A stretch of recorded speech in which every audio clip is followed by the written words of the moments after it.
Let's go. You are about to experience the uncensored conversations, stimulating wit, and the thought-provoking wisdom. Bold, raw, and uncut. Right now, on the LanceScurv Show. Mrs. Scurv and I were speaking about life and the passage of time and memories and how good the older days were as compared to the present day. I don't know whether it's a thing of perception, because it seems like we heard that from our elders when we were younger. Oh, the older days were so much better. And now we're getting a little older, but we're not old and out of the game of life yet. But it does seem that life has lost a little bit of its sweetness. And one of those things that can maintain the sweetness in your life is to be able to reach out and speak to and spend time with the people who experience those good times with you. Therefore, those good times never die. So this is why it's very important to keep people who love you around you, who have shared certain things with you. And even if they didn't share, at least, even if you're just meeting them, they share that same spirit. Because good times are always guaranteed to you when you keep yourself drama-free and free of toxicity. But really, when you look at it, when you go through your whole life, think of all of the thousands of people that you've met and how many are still with you. How many you can count them on one hand who have really been there. Sometimes we have negative situations where people show themselves in their true colors and it hurts, but still you had good times. And then you have other situations where you lose contact, but you still have the love in your heart for that person. But other than that, it's a beautiful thing when you have a real friend in your life. And this is what we were speaking about earlier today, Mrs. Scurv and I. Yeah, it's a really beautiful thing because you know what? I've been catching up with a couple of my girlfriends that we went to school together in Jamaica. And oh my God. And I've been talking to other friends that we all grew up in Jamaica, and some of them are still here and some of them is in Jamaica. But oh my goodness, I have talked to a couple of people last week from Jamaica that I know we all grew up together. And, they said, oh, my God, what they said to me, it just makes my day, because they said, oh, my goodness, you just don't know what you have done to me. Just speaking to you on the phone, and we went back there talking about, it's like we right there, talking about the good old days when we were growing up. That was so much fun, and we were just laughing and talking, and when they said to me, you just don't know what you just did to me, you just make my day so beautiful, and I thank you so much. And it was awesome. And I have a girlfriend down in South Florida, and we talk. Give her a shout out. Yeah, shout out to Marlene down in South Florida. And I'm telling you, man, she is awesome. This friend, oh my God, we grew up together. We went to school together. We used to spend time together. She reminds me that, remember, I used to stay at your house on the weekends and in the summer, and we used to have so much fun. Oh my God. After school, our school was right by the river, and we could just walk outside from our school and go sit on the rocks down by the river. We could go down there and have lunch down there. We had so much fun. Wait a second. You didn't have social media, Facebook, cell phones? No, none of those You things. need that to have a wonderful childhood. No. I'm just being sarcastic, y'all. No, we Go didn't ahead. have none of it. We were talking about the time we were laughing because it was so funny. We were saying, you remember, we didn't have television and, just the radio. And we didn't even fool with the radio. We were just having fun because we had a lot of pen pals. So we used to write a lot. And it was so fun. We used to do a lot of poems. And even in school, it was so funny that we, our teacher, in the afternoon before we leave school, our homework was a poem. And my goodness gracious, we have to write this long poem every night. And okay, after we do this poem, we have to recite this poem the next day, and we could not look on the words. We have to remember every word. And trust me, we remember all the words. We remember all the words because if what we did after we write it, we could go outside, we were skip roping and saying it. Skip roping up the paper and saying it. That's how we do it. Oh my God. We usually have fun. I mean, so much fun. It's unbelievable. Our kids don't have the kind of fun that we when we were growing up. You know, I try to give my kids them that because, okay, I came here and first I was living in an apartment, and I've told my ex that, we are not staying in an apartment with my kids, So when I was pregnant with my last daughter, I told him, and he was saying stuff that I didn't agree with, like, things that's that why you should have came. That's why you should have came into New York City and got with me. No, I think positive because I'm looking further. So I was pregnant and I started looking around and homes and calling realtor, and I did not care. And I was looking when my daughter was 2 weeks old. I was moving in the house because I was determined that I was going to do that. My kids have to have a backyard fenced in but to also play with and ride their bikes, and I can have my garden and they can learn to garden. Also share that at that particular time you weren't making $1 million. Oh my God. That you can accomplish something through sheer determination, hard work, and focus. It's let me tell you something. I can tell you from experience. I just came here to this country at the time, and let me tell you something. It was really, oh my goodness, the pay was really low. But guess what? This is way back in the mid '80s. Yeah, but guess what? The pay wasn't. You want to say what it was, or you want to keep that quiet? No, listen. Let's keep it real. I mean, you're going to inspire people. Because when I came here, I was only making $4 and $4 an hour and 25 cents an hour. $4.25 an hour when I came here. Right. And let me tell you something, ladies and gentlemen, girls and boys, everybody. For me right now, I look back and I'm happy. I can smile about it because it's a joy and it fills my soul, because what I have done with that, it's amazing what you can do. I know now it's harder and things get harder, but you know what? If you put hands and heart together, you can do it. And if you put your mind to it, trust me, with a clear mind, you can do whatever it takes. Trust me. You have to work hard for it, but I was saving up every penny. Oh my goodness. And I working was extra. Paying bills. Let me tell you, I was doing the thing. I was doing it. Doing the damn thing. I was doing it. And I tell you, that's why to be honest with you right now, I am happy that right now I'm blessed with life this moment, because God have been awesome to me. And, it's a real blessing, even to, talk to my girlfriend that I haven't talked to for 36 years. I haven't spoke to her, and I've been looking for her. And yesterday, oh my God, to get to talk to her on the telephone yesterday, she's up here visiting in New York, and I'm telling you, it's amazing. She was so happy. She said, oh, girl, you just made my day. I am so blessed right now. That's the words she have told me yesterday on the telephone. And it's a blessing to my soul. And I can't wait to see her. That black, beautiful, shiny skin that she have. She's my sister. She's not my blood sister, but for me, she's my sister, because we spend so many times together.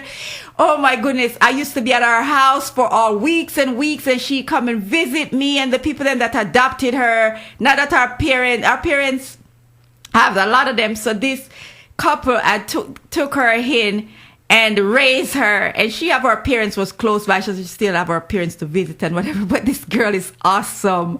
Now she's married and have a beautiful son and everything. And I just love this girl, and just spoke to her on the telephone. It was awesome. Oh my God, it brings joy to my soul, and we connected right there again. And you just don't know the feeling to have some friends. I mean, not just a friend, a sister, somebody close to me, and both of us, we all were close. Even my friend in South Florida, we all were close. We have so much laughter, so much fun. And I wish our kids could have this kind of fun with their friends. Let me tell you something. We never have that. The way I see kids act with kids now, For us, it was different. You know, if we have a disagreement with like boys and whatever, and trust me, we as the girls, we're gonna beat them boys the hell out of these boys, because we are not gonna let no boys beat up our girlfriends. But any little fight, they is not gonna like bust our mouth or whatever. It's nothing like that. No knife, no nothing. It was nothing like that. When we fight, it was with our fist or whatever and all that stuff. But we had so much fun, and I just wish these kids could experience the kind of fun. That kind of fun. But they still hunger for it, though. But they don't know what they're hungering for. Oh, you my see what I mean? God. And it's like they come up in the single digit ages and they jump right into adulthood with concerns that really adults should concern themselves Right. with. When you get into those teen years and preteen years, my theory is that you should try to extend the joy of those years before you get into adulthood, because, you know, adulthood can be enjoyable, but whatever decisions you make in your life when you get older, they have more weight, they have more consequences. You see what I mean? You get with somebody and you marry them. A divorce is a heck of a thing. Right. You date somebody and give them the high school ring, you just give them the ring back and that's it. Right. You know? And but for us, even in the summertime, it was so much fun because the guys were always playing cricket, and then you had so much fun because you go sit on those bench and you watch a cricket and you have fun and you have lemonade. And at the school, oh my God, the lady at the canteen that cooks, we call it a canteen, you all say, because it's a canteen. It wasn't like here. Everything is different. Right. Okay. So it's not like... It's the same, but they mention it. Yeah, but they it's not like... call it different things. Yeah, but it's not like, oh, you all have a big cafeteria and all that stuff. Right. It's Right. different. But we had fun and we were happy with it. You know, a lot of kids have all this and they are not happy with it. Right. You see what I'm saying? Right. And that's why our kids, they fall into a lot of things because they're not having the kind of fun, the kind of life that we have. People may say, oh, you grew up in Jamaica, you grew up in the country, you grew up in the bush. It doesn't matter because we were having fun. It was it was life for us. We had life. You could see life in the kids. We had so much fun. These kids have good nutrition in their body. They were eating a lot of mangoes, a lot of pears, a lot of juicy fruit, juicy fruits and Fresh. vegetable fresh From off the scratch. tree. Food from scratch. We were having fun. And the kind of food that you get at the canteen was good food. It wasn't no fast food thing. It wasn't none of those. It was cooked proper food every day. And when you slept so deep. Oh right? my God! One thing with us as kids growing up in Jamaica, we have to be in bed on time every night. Discipline. We were disciplined. We have to be in bed. We always have to say our prayers after we eat and everything is cleaned up. Everything is clean. The kitchen, everything is clean. We take our shower and we say our prayer. And you know, me and my brothers and my sister, like the school days, we would talk and laugh and whatever. And then we calm down and we know we have to go to bed. Let me tell you something. 4:00 in the morning, we get up and our parents, we have worship, and then we lay down back for an hour or so, and then we get up and we have breakfast, and then we do what we have to do and take a shower and get ready for school. And them uniform better be straight for school. You cannot go to school crushed up. Your shoes better be shiny. You're in the country, whatever you... Let me tell you something about growing up in Jamaica too. A lot of kids need to know this. And this is the country now. Yeah, this is the This country. is not in the city where you have No. all these clowns talking about boomba clot, No. and all the, you know, This exactly. is the country. This is a whole different thing. Let me tell you something, people. Oh my goodness. I've seen kids in the country don't have a pair of shoes on their feet. But understand this, their uniform, everybody have to have uniform. Their uniform was clean. I mean, shiny, iron. Their feet were lotioned down. If it's even with coconut oil, it wasn't this kind of lotion. Because I was showing my husband, I used to grate like 2 dozen coconut. We used to make coconut oil because that's all we used to cook with, coconut oil. And you could get some of that coconut oil and rub on your skin clean and pretty and shiny and glowing. And these kids wasn't fussing that they didn't have shoes. They didn't fight with their parents. They didn't cry. And like, I'm not going to school because I don't have a shoes on my feet. And some kids have shoes and some kids were Name fortunate, brand shoes, you know? shoes they better and be. We were happy. And you know what we used to do? We as kids that have shoes, a lot of times we used to take up our shoes and do, because the other kids, and we jumping around in the rainfall and stuff like that, and we were jumping the mud and the water splash up at us. We know we're gonna get a whooping anyway, because we splash the dirty water up on our uniform, and now you got to go home and make sure you sit and wash them uniform and get them dry, and so can't go to school with a dirty uniform and all crushed up. You have to be shiny every day. So you know what, we were blessed and don't know, and I wish our kids could have that kind of fun that we were having. Oh my goodness. That's why when I have a home, I have a garden, and I used to show my kids them, how to do the little garden and whatever and stuff like that. Because it's really nice to have your kids then put in their hands outside in the dirt and feel the dirt, how it feels and stuff like that. But a lot of us, we don't do that. We have the kids them locked up in the house, don't do nothing, and they're not having fun. But I'm telling you, for me, it was fun. And I just want my friends them to know that, oh my goodness, talking to them from last week to this week, it was so much fun. I know it was fun for them because they were laughing and talking. We had so much fun on the phone. I'm telling you, it's just a blessing. It's awesome, and I just so grateful to God for bringing all these people back in my life. And, I'm thankful. I'm really thankful, and I'm blessed. I'm so blessed, It's just a blessing to my soul, and it's really awesome, Yeah, it is. But it's still sad when you think of society now, and that it doesn't cost money to have love in your heart and to spend time. Of course, there are things you want to do, and everything costs so much money. We focus on that more so than doing a detox of all of this foolishness that robs the love and robs the time. Because guess what?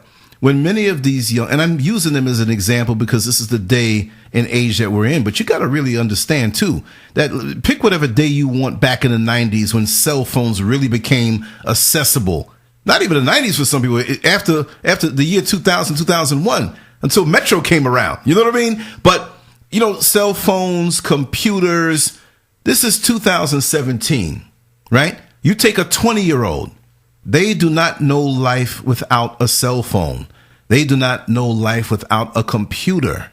Okay? Those are tools that are really wonderful and can be used to enhance life. But if you become addicted to it, it's something that would suck the life out of you. Mm-hmm. And so we have to know how to put these things down so we can let real life come over us, real human connections. Because it's sad when many of those who are 25 or even 30 and under, 25 and under, 20 and under, when they get a little older and they think back to what is supposed to be their good old days, what are they going to remember? But the thing about it, a lot of our kids don't even know how to take up a pen and paper and write a letter, a nice letter to their friends. I don't know if these kids still have pen pals or if they even do pen pals, but I mean, you should even able to still do that and, take up a pen and paper and write to your pen pal friends. And, I mean, it's really sad that these kids don't, they don't know. I mean, our kids deserve better. And it's a lot of us fault. And then with social media, as you say, it robs their life, takes away everything from them. But for me, it's a blessing. It's a blessing, people. It's a really blessing for me to grow up in Jamaica. And even though I spent most of my life here, but it was blessing to have the kind of friends that I had. And now we can talk on the phone and we can have fun. It's, we laugh and we talk about so many different things. And it brings like all the memories. Even the crazy, stupid things. Yeah, but they're not stupid because it's bonding. It's a memory. It's wonderful. And you know what? We got to all learn how to be stupid sometime. And I don't mean stupid and do stupid things like dumb things that risk our life or bring harm to somebody else. Right. But we all have that one branch on our tree. Whenever you go back to your old neighborhood or somewhere you haven't been in a long time, like a school or someone's house, and that tree wasn't so old. It had 2 or 3 branches on it. Now you go back and it's got like 15 or 20 branches. But you know what? No matter how many branches are on that tree presently, there's still that original branch. So no matter how accomplished you are, degrees and status and social status, money, and how many toys you have around you, you still have that branch on your tree from when you were younger and a child that knew how to laugh with no inhibitions. I just want to say peace and love to all my friends And I hope to see you all soon. Take care and I love you.